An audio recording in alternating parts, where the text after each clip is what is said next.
Hi everyone, welcome to another video for research design and analysis. In today's video we're going to talk about how we make statistical inferences about the correlation coefficient R, or about the different regression parameters, the slope and the intercept, that we get from a simple linear regression. So let's focus on the correlation coefficient for a second, and how we can actually think about making a statistical inference about the value that we observe in our sample. So we're going to work backwards doing simulations from the population, much like we did with sample means, in order to get a distribution of sample correlation coefficients. So recall that under the null hypothesis, we assume that two random variables, x and y, are not related. So we'll simulate a population where the true correlation coefficient there is equal to 0. So this is, what we are doing when we assume that the null hypothesis is true. And I want to emphasize that although this looks like a p, it's actually the Greek letter rho. And remember, we use Greek letters to refer to the parameters in the population that we're trying to estimate, and then we'll use the Roman characters, right? So this would be R as the statistic that we obtain in the sample. So we use R as an estimate of rho, and under the null hypothesis, we assume that rho is equal to 0. So in our simulations then, we're going to repeatedly sample from this population, and let's say that I'm taking samples of 10 individuals. So I'm going to randomly grab 10 individuals from this population over here, and then I'm going to regress their x and y values onto each other.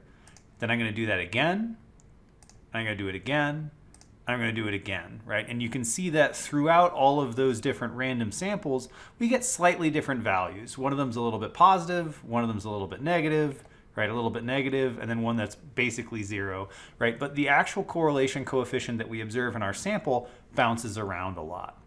But then we're going to repeatedly take those samples, okay? So I showed you 4, but we're actually going to take 10,000 of them. And now we're going to look at the distribution of the correlation coefficients across all 10,000 of those samples. So most of them show a correlation coefficient of approximately 0. But some of them actually show quite strong negative or quite strong positive correlations just due to sampling variability. So this is the distribution of correlation coefficients in our 10,000 samples, and that gives us a sense of what we should expect by chance under the null hypothesis. Because even when the null hypothesis is true, right, and the true correlation between our variables is 0, we are sometimes going to observe, a negative correlation of 0.5 or a positive correlation of 0.5. So it's not going to be unusual to observe certain correlation values in this distribution. Now, I want to add one extra little caveat here, because as we've talked about, we often assume under the null hypothesis that the true relationship is 0, but we can also assume that it takes on other values. And when we're talking about correlations, this has a special consideration, because remember that our correlation coefficients are bounded between -1 and +1. So if the true value in the correlation gets close to one of those boundaries, it's going to throw off this distribution.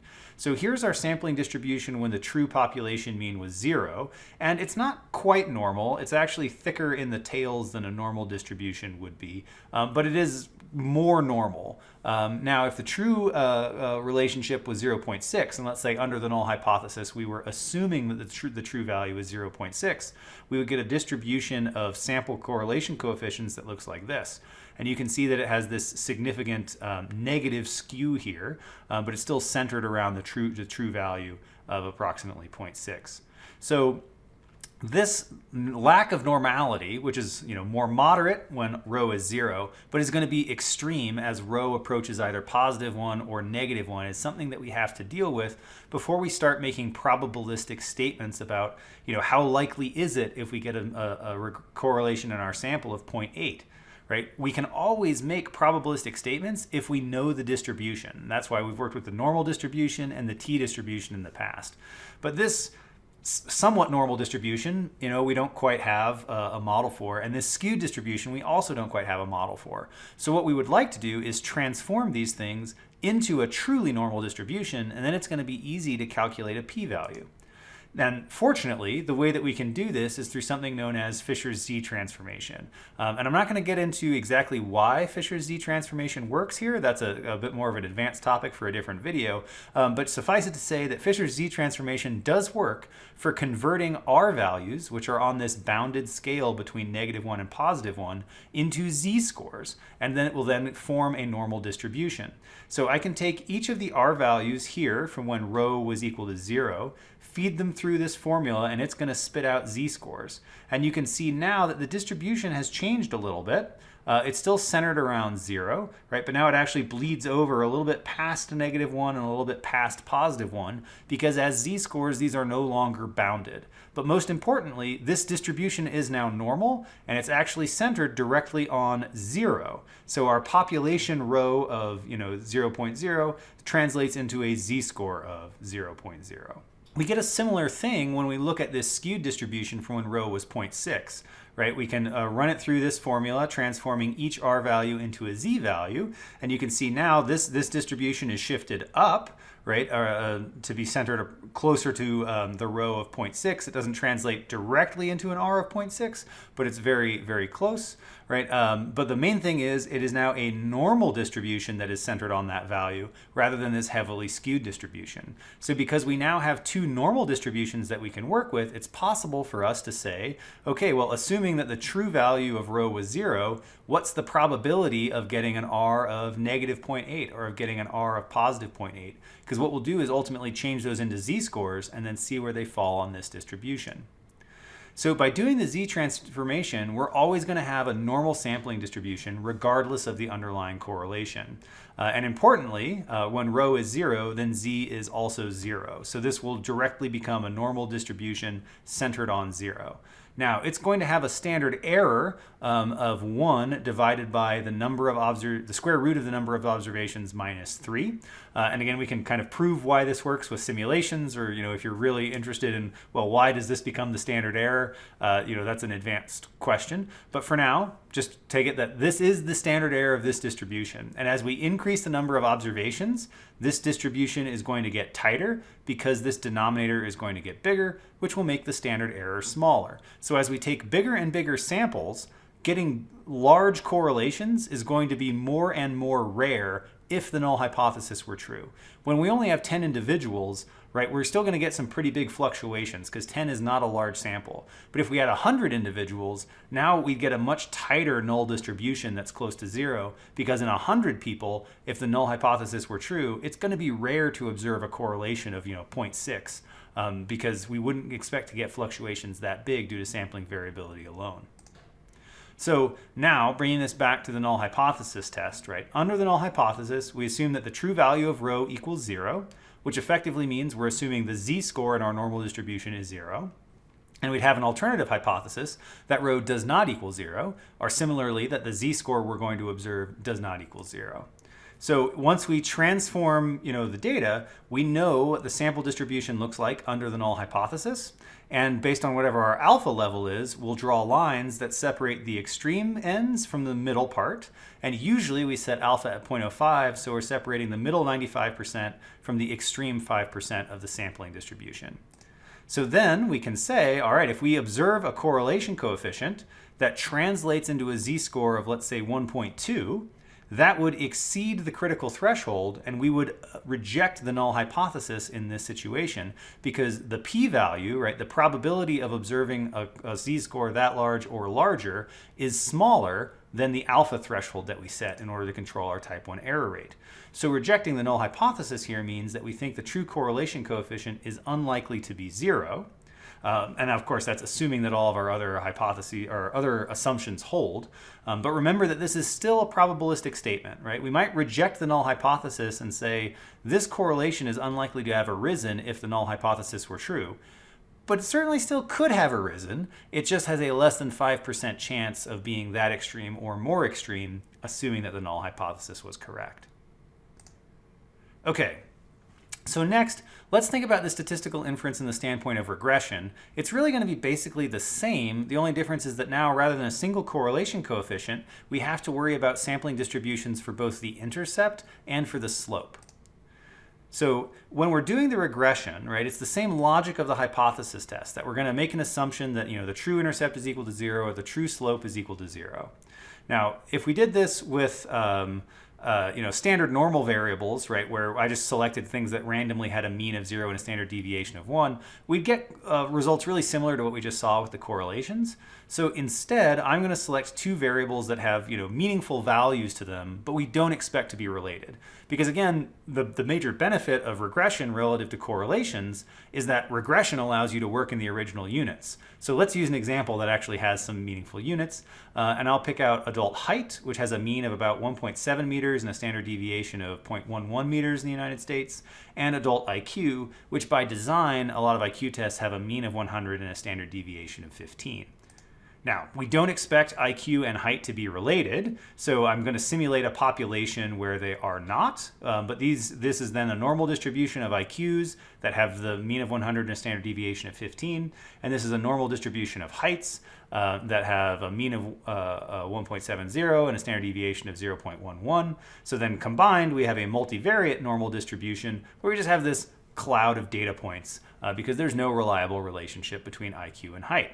But now, as before, we can repeatedly sample from this population to get a sampling distribution of slopes and intercepts. And if I do that, right, so I'm going to repeatedly sample 10,000 times, taking samples of either size 10 in this row up here, or samples of size 80 in this row down here, and then I'm going to fit a regression model in each of my samples. I'm going to pull out the intercept, which is beta 0, and I'm going to pull out the slope, which is beta 1, and then I'll get my distribution of sample intercepts shown here in the first column, and my distribution of sample slopes shown here in the second column. And what you can see is that my distribution of intercepts is normal looking, right? It's approximately normal. Now, it's not quite centered on 0 because the actual mean value of IQ is not 0, right? So across these different samples that I'm taking, I actually get a mean intercept of about 100 because the mean IQ is about 100. And that doesn't change whether I take a sample of size 10 or a sample of size 80. Both of these distributions are unbiased in terms of their ability to predict the intercept. Sometimes I will overshoot, sometimes I will undershoot, but on average, I have an unbiased prediction of what the true intercept should be. For my slopes, right, now again, the true value of the slope is 0, so I get an unbiased sampling distribution that's centered around 0 in both cases, right? But again, it's not perfectly accurate. I don't get 0 every time. Sometimes it's above, sometimes it's below, but it's an approximately normal and it's an unbiased distribution. The other thing that we want to note is that the size of this sampling distribution changes and the standard error gets smaller as a function of the sample size. So when I go from 10 to 80 people, you can see that these sampling distributions get a lot tighter. So for instance, over here, it's not going to be unusual to observe a slope of about 25 or 50 points when I'm only taking a sample of size 10. But when I'm taking a sample of size 80, it's going to be pretty unusual to observe a slope of about 50 points. So that sampling distribution is getting tighter as I add observations because both the intercept and the slope actually follow the t-distribution. And as you might recall from previous videos, we said that we can already use t-tests to establish the statistical significance of these effects. So now we're just kind of showing simulations to demonstrate that is the case, that these two things do in fact follow the t-distribution. And they have unique standard errors, and we talked about the formula for calculating these standard errors in a previous video. But in general, right, whether I have an intercept or a slope, I can calculate a t observed based on the estimate of that parameter that I get in my sample relative to the value of that parameter that I'm assuming under the null hypothesis, and then divide that by the standard error. Right, so now the exact standard error that I use will depend on, am I talking about the slope and beta 1, or am I talking about the intercept and beta 0? But in both cases, I would take the value that I observe in my sample, which is my best estimate of the true population value. I'd subtract off 0, because that's the value that we're assuming under the null hypothesis, and then I would divide by the standard error, and that tells me if 0 were the true value, right, how many units of standard error is what I observed away from 0. Or, the other way to phrase that, right, is how likely is it to have observed that value or a more extreme value if the true value was equal to 0. So by taking this t observed, right, I'm effectively looking at the effect size relative to the variability.